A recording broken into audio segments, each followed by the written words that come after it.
kesalahan terbesar itu terjadi karena ada aturan yang membolehkan server itu menaruh datanya tidak di Indonesia. Itu kata kuncinya.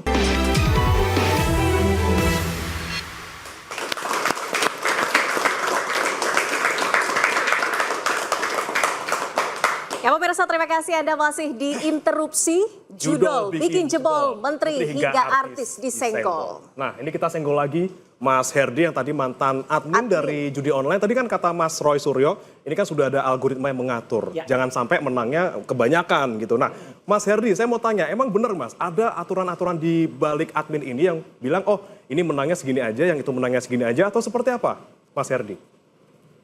Betul, betul. Memang ada yang mengatur untuk kemenangan-kemenangan tersebut. Jadi di sistem ini seperti arisan ya Mas. Dari 20 orang ini hanya satu yang bisa. Yes. Oke, itu digilir atau misalnya dikasih menangnya cuma satu kali untuk satu orang atau seperti apa tuh Mas? Itu nanti dikalkulasikan dulu berapa jumlah deposit pemain tersebut dan total jumlah depositnya. Nanti dikalkulasikan, kalau memang dia sudah lumayan banyak total depositnya, nanti baru kita pilih untuk salah satu dari 20 orang itu. Dari satu pemain, probabilitas menangnya itu seberapa besar sih, Mas Hendry? Dia sendiri kagak tahu juga Mas. Mungkin dia nggak. Kalau untuk kemenangannya itu, balik lagi untuk dari total depositnya mungkin bisa 20% atau 30%. Jadi makin tinggi deposit makin besar kemungkinan untuk menangnya. Betul. Oke, ya, tapi dari total deposit itu modal yang dia keluarkan banyak. Lebih banyak modal yang dia keluarkan daripada kemenangan yang dia pasti dapat. Akan rugi jadi. Pasti akan rugi. Nah, lalu bagaimana Mas Herdy kemudian membuat orang-orang yang sudah ngerti nih bakal rugi gitu biar bisa main lagi penasaran? Ada trik-trik tertentu nggak dari pemain ataupun admin judi online? Pasti kan ada yang udah kalah berkali-kali tapi masih tergiur main tuh kenapa? Itu biasanya dari marketing. Marketing judi itu mereka mengelabui para pemain dengan cara mengedit dari akun orang yang jumlah saldo di akun tersebut sampai 50 juta atau berapa puluh juta. Biasanya seperti itu ya. Atau dia seperti apa? Ini loh hasilnya kalau main di situs saya gitu. Oke. Bung Roy, sebetulnya seberapa sulit bisa memutus mata rantai judi online? Ini kan ratusan ribu situs judol sudah diblokir. Sebenarnya cukup dengan pemblokiran situs, Bung Roy? Enggak. Kalau caranya benar, cepat sekali. Besok aja selesai. Gimana? Kalau komitmen pemerintah mau. Gini, kesalahan terbesar itu terjadi karena ada aturan yang membolehkan server itu menaruh datanya tidak di Indonesia. Itu kata kuncinya. Di luar negeri? Iya, dulu kita punya peraturan yang sangat bagus. Peraturan pemerintah nomor 82 tahun 2012. Ya, dulu semua data dalam PSE, penyelenggara sistem elektronik, itu harus berada di Indonesia. Tapi 7 tahun kemudian, ya, muncul peraturan pemerintah nomor 71 tahun 2019 yang membolehkan data itu tidak disimpan di Indonesia. Maksudnya dulu kita supaya bersaing terbuka. Tapi masalahnya kemudian pada naruh data di luar negeri. Khususnya judi online. Pada naruh di Kamboja, pada naruh di Thailand, pada naruh di Filipina. Di mana di mereka-mereka itu, di negara tetangga itu, judi di sana legal. Itu masalahnya. Jadi kita mau seberapa pun nutup pintu, ibaratnya rumah nih, studio gini ya. Yang ditutup tuh hanya jendela-jendelanya saja. Tapi rumahnya tidak pernah ditutup. Jadi kalau pemerintah itu punya niat, saya harap Pak Prabowo tegas ya. Kan katanya kalau korupsi bisa dikejar sampai Antartika. Ya kan? Lah kalau judi nggak usah jauh-jauh, kejar saja di antar kita. Loh iya, karena para penentunya ada di antar kita gitu loh. Betul. Dan tadi menaruh server di luar negeri. Nggak, antar kita tuh sesuai dengan judulnya tadi. Menaruh server di luar negeri, pemerintah kita juga punya wewenang untuk bisa sampai ke sana. Asal dirubah peraturan pemerintahnya clear. Apa susahnya sih? Harus dirubah peraturan pemerintah. Berarti ada salah di tata kelola di Komdigi mungkin, Mas Refli? Bukan, di Kominfo dulu. Sekarang Komdigi harus mengusulkan itu. Kita harus bicara yang namanya political will. Nah itu. Apapun kebijakan ya untuk memberantas judi online itu nggak akan berhasil kalau tidak punya political will. Yes. Jadi political will itu kehendak, dan kalau kita bicara kehendak, maka hierarki sifat kehendak tersebut. Kita lihat nih macetnya di mana. Di kalau kita misalnya level penegak hukum, apakah levelnya sampai atas?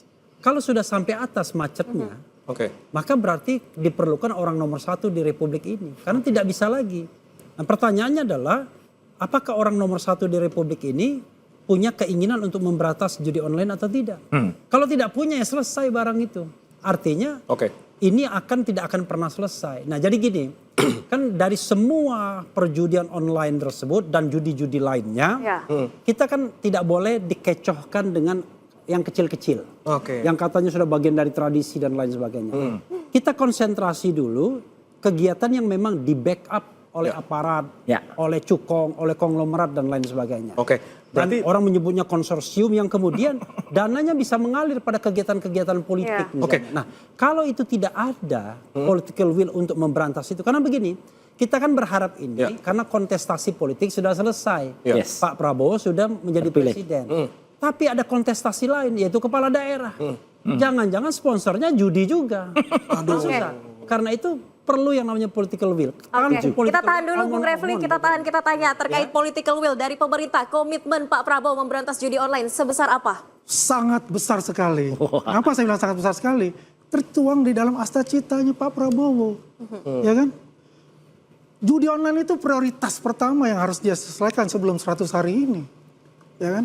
Bagaimana keseriusan dari kepolisian membuat dan juga dari pemerintah membuat Satgas anti judi online. Di situ ada Komdiji, di situ ada polisian, di situ ada PPATK, di situ ada BI, ada OJK, ada BSSN. Ini sangat serius. Ya, kan kalau kita lihat Pak Budi Gunawan, Menko Polhukam sudah mengatakan 900 triliun kita punya devisa itu menguap ke luar negeri. Interupsi Pak Bre. Ini sesuai dengan acaranya. Silakan, jangan baper. Kan, saya kan menjelaskan dulu. Enggak gini. Kita bisa tahu rakyat percaya kalau sahabatnya atau pendukungnya Pak Prabowo ini, ya, itu kemudian berhasil maksa minimal ganti peraturan pemerintah itu clear. Kita dukung penuh Pak Prabowo. Tunggu dulu, belum selesai. Ya, oke, dukung ya. Ubah peraturannya, kita setuju. Karena kalau enggak, kita masalah untuk merubah peraturan itu, ya kan itu kan nanti kan juga ada DPR di sana. Enggak, peraturan pemerintah ini Mas, enggak perlu DPR. Ya, enggak, masalah gini. Ya, kita belum sampai sentuh situ dulu. Ini kan saya mau menjelaskan dulu nih. Siap. Ya. Apa namanya niat baik pemerintah, strong punya pemerintah ingin dari menyelesaikan. pembentukan Satgas. Dalam pembentukan Satgas judi online itu. Ini kita harus apresiasi loh. Bayangkan ya. Sekarang yang sudah Mas Andi, tapi dari 20 Oktober, tunggu, 20 Oktober ya sampai 20 November 380.000 situs dan IP itu sudah di take down. Servernya masih, Mas. Tunggu dulu, kita bicara server ini kan di luar negeri, Mas. Aturannya, kalau server itu, aturannya Mas, diubah, selesai. Kalau aturannya diubah, pemerintah punya payung hukum. Kalau sekarang para penjudi online, aturannya masih boleh kok kita di luar negeri. Itu aja kok sebenarnya. Tinggal kan sekarang begini, bagaimana kan kita bilang, willingness dari pemerintah dan kita juga nih, sebagai anak bangsa, ya kan, punya tanggung jawab juga, bukan hanya pemerintah loh. Mas Roy punya tanggung jawab loh. Oh iya. Ya kan? Saya kita sama-sama harus tahu apa-apa. Iya. Kalau kita bicara tanggung jawab, ya. Mas Andi, Bung Roy kita tahan dulu mungkin dari Pak Arianto. Sedikit saja dari keseriusan aparat penegak hukum seperti apa? Kalau tadi dari Satgas pemerintahan sudah ada. Saya setuju.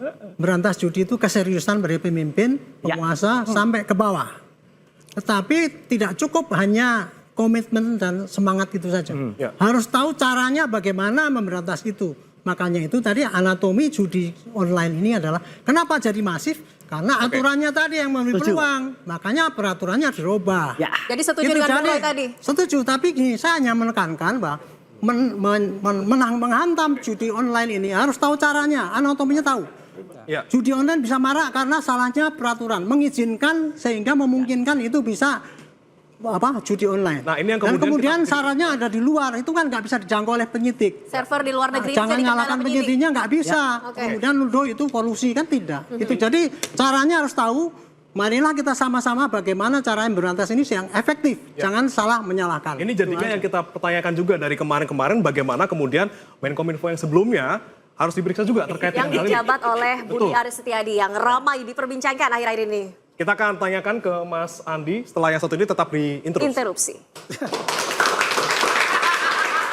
Maaf ya Mas ya.